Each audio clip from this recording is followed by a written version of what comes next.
There aren't many options when it comes to racing games for motorcycle enthusiasts. Car lovers have Gran Turismo, Forza and Project Cars, just to name a few, but we bikers only have a few options, such as Milestone's Ride series. The latest in the franchise, how does number 4 fare?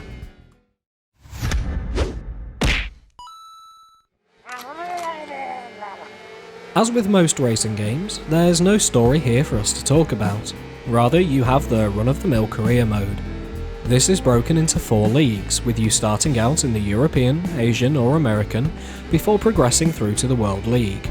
Each of these leagues consists of various types of events, such as overtake challenges, speed traps, your run-of-the-mill races, and time attacks. I want to talk about the time attacks for a moment, as these are one of the most common events in Ride 4, and is also the reason I almost threw my controller through my monitor on more than one occasion. Clipping the overrun, or even so much as a single blade of grass, will instantly fail the event. You don't get to simply carry on through to the start and try again, mind you. You have to go back through the menus to try again. This is overly strict, especially as on many tracks such as Mugello or Donington, the racing line hugs the edge of the track, or urges you to clip the curb. As for tracks such as Cadwell Park, which are tight and narrow, yeah. A time penalty is fair enough, but this is a terrible design decision. The speed trap events are also overly strict, failing a gate if your wing mirror so much as clips but a single atom of the cones, and incurring a time penalty. Now, these issues wouldn't be too problematic if the time limit of these events was generous, but Ebenezer Scrooge would be more charitable. Needless to say, you better run a damned fine lap if you want to even get bronze, let alone silver or gold. We're all for difficulty, but due to the obsessive strictness, I had to run each event multiple times, with one time attack in particular taking just over 20 runs, just so that I could proceed through the career. Now don't get me wrong, I'm no Marc Marquez of the virtual racing world, but I'm sure as heck no slouch. Milestone need to address this, as it mars the early game, and for people who are new to motorcycle handling, this will swiftly give them cause to put the game down and not pick it back up. Veterans of the series may fare better, but not everyone is a veteran. Talking of the handling, the controls are, overall, not bad.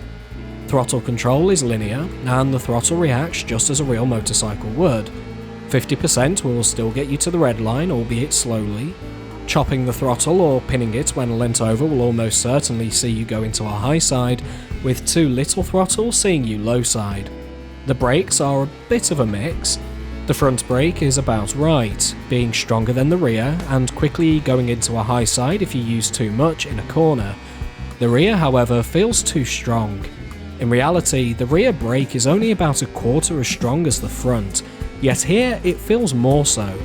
This mostly stems from it being all or nothing, which is a real problem if you need to bleed excess speed in a corner, where touching the rear brake will send the bike off on holiday with your backside planted firmly on the tarmac. How much of this all applies can of course be tweaked, with the realistic handling setting being pretty close to real, and simplistic being somewhat forgiving. Regardless of the setting, turn-in feels slower than it should, and many of the bikes feel as though they understeer, taking a much wider arc than they're capable of. It's almost as though they are always riding in the wet, even when it's not raining. As for how true to life each bike's handling is, I haven't ridden many of the 180 bikes on offer here in real life, but I have ridden a few. Never above 70 miles an hour, of course, because that would be naughty. Those which I can comment on are closer to accurate than they are inaccurate, but they are far from exact. Maybe 75%, and some are certainly closer than others. Talking of those 180 bikes, more if you include the DLC, they are faithfully recreated, with accurate and fully functional dashes, with even the fairing bolts being correct in most instances. They're pretty too. This isn't Forza level of detail, but it's more than good enough and it will age well. Sounds are pretty accurate on a bike-by-bike basis, although changing the exhaust doesn't change its note. We can allow this, as there are a lot of bike exhaust combinations, but it's a disappointing omission. mostly because an R6 with a full Akrapovic system sounds a damn sight better than it does stock. Back to the looks, the 60 tracks, again more if you include the DLC, are fairly decent in appearance. It's far from photorealistic and isn't going to age as well as the bikes themselves, but the quality is more than good enough considering that you're going past at high speed. As for the accuracy of those tracks, at least for the ones that I know personally, they're very good.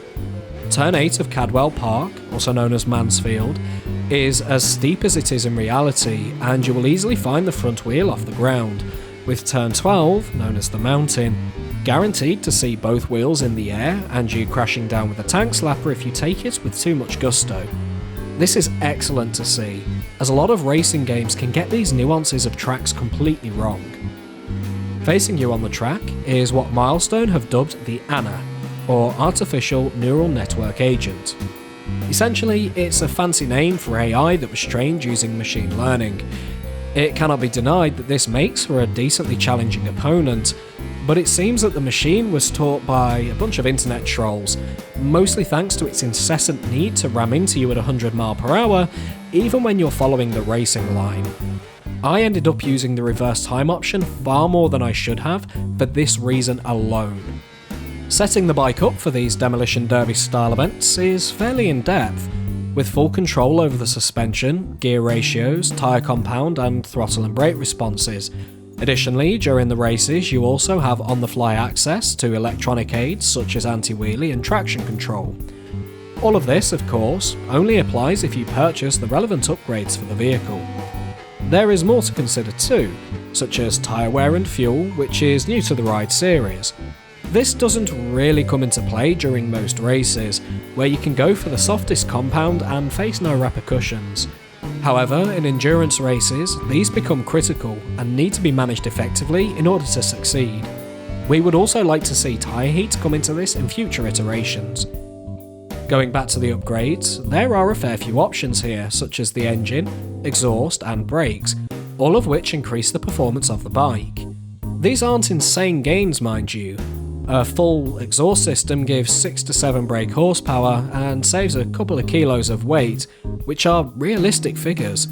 Fully customising the look of your bike is also possible, with official liveries being available, as well as a full array of custom paints and decals. Want a bright pink bike? You can. Want to go full digi-camo? Go right ahead.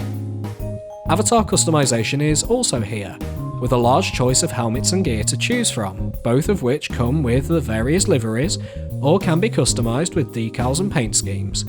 This is, of course, completely arbitrary, but it's nice to be able to make not just your bike your own, but your avatar too.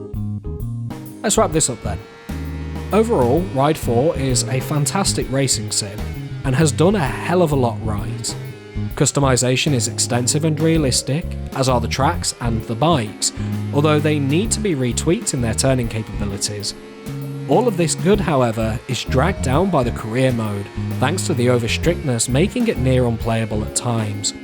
There is one other thing that we already alluded to earlier on also: DLC. Day 1 DLC is never acceptable in our books, especially when one of them is a pay-to-win credits multiplier. Now, in Milestone's defence, they have planned an equal amount of free DLC, and if the 15 paid DLCs planned are all the same £2 that the current ones are, then the price is at least reasonable. Make of it what you will. All of these issues combined bring the game down to a 6.5 out of 10 from us. If they fix the career mode and take a fresh look at some of the physics issues, then this game is a potential 8 out of 10. So should you buy it? If you're willing to put up with the career mode, or want to simply take part in custom races, all of which still earn credits by the way, then sure. At £40, it's a good price for what it is, at least at its core, and that's a great motorbike racing sim. However, for the majority of buyers, we'd suggest waiting about 6 months to see if the career mode gets fixed, for some of the free DLC to be added, and for the price to drop a little. And with that, we thank you for watching, and we'll catch y'all next time.